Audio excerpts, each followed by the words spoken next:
और अब उस खतरनाक हथियार के बारे में बात होगी और उसके लिए मैं आपको वापस स्टूडियो में ले चलूंगा, जिसके सामने रूस के खतरनाक माने जाने वाले ये अटैक हेलीकॉप्टर्स और फाइटर जेट्स त्राहिमाम हो गए हैं।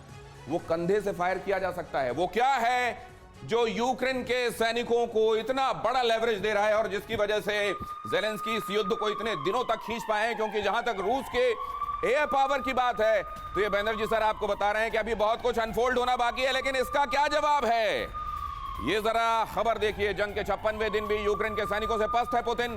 खतरनाक रूसी फाइटर्स को आसानी से मार रहे हैं यूक्रेनी सैनिक। ब्रिटेन के मैन पैड से फाइटर्स को धूल चटा रहा है Ukraine. Man pads, man portable air defence system, क्या होता है ये समझने के लिए आपको ये देखना होगा 56 दिन तक ये बात क्यों खिंच गई। इस वजह से ये जो आपको दिखाई दे रहा है ना, ये है मैन पैड्स। बहुत आसानी से लाया ले जाया जा सकता है, पोर्टेबिलिटी बहुत आसान है। और ये 3 लॉन्चर्स आपको जो दिखाई दे रहे हैं इसमें से एक भी लेकर आप चल सकते हैं और केवल 4 फुट 7 इंच इसकी लंबाई होती है और वजन भी 14 किलो के आसपास होता है। बहुत आसानी से एक जगह से दूसरी जगह आप ले जा सकते हैं। अब जरा नीचे आप इंफॉर्मेशंस देखते रहिए। मेरे साथ जो यहाँ एक्सपर्ट्स मौजूद हैं आपको बताएंगे कि ये और स्टार स्ट्रीक मिसाइल वो जो उससे निकलती हुई दिखाई दे रही है, ये कितना बड़ा गेम चेंजर यूक्रेन के लिए इस पूरे मामले में साबित हुई है। क्या ये 56 दिन खिंचता मामला अगर ये ना होता, क्या ब्रिटेन ने ये ब्रह्मास्त्र सरीका कुछ दे दिया था क्या?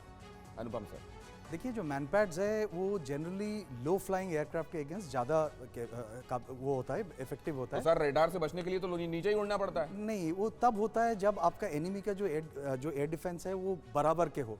इस केस में अगर मैं प्लानर होता तो will just go to medium level, क्योंकि इस ऑपरेशन में जितना भी न्यूज़ आ रहा है वो एक तरफा है। आपके पास पूरा न्यूज़ नहीं आ रहा है। अच्छा, तो ये बताइए सर, अफगानिस्तान में भी ये इसी तरीके से कंधे से फायर किए जाने वाले स्ट्रिंजर मिसाइल थे, और यहाँ पर ये मैन पैड्स, मतलब क्या इस बात को रूस ना वहां प्रीएम्प्ट कर पाया ना यहाँ प्रीएम्प्ट कर पाया? नहीं, देखिए, जब आप पहले के जमाने की जब बात कर रहे थे, जब रशिया थे, उन दिनों में प्रिसिशन बॉम्बिंग सिस्टम उतना अवेलेबल नहीं था।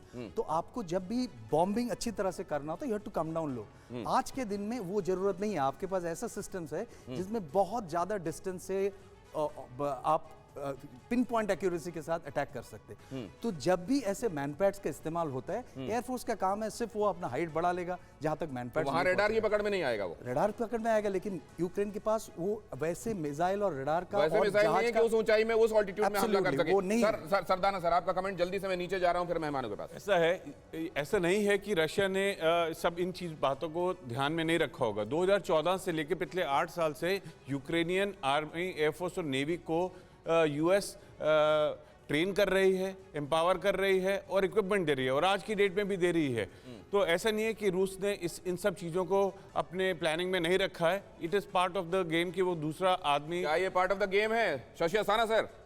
हाँ बिल्कुल, क्योंकि दोनों को बराबर मौका मिला है तैयारी करने के लिए और रूस ने भी पूरा कैलकुलेशन किया हुआ है कि इनके पास कितने हथियार हैं और उसी मुताबिक ये जो अभी आप हथियार जिसकी बात कर रहे हैं उसकी रेंज काफ़ी कम है और इसलिए कुछ हद तक ये कारगर हुए हैं अटैक वेक्टर्स के खिलाफ।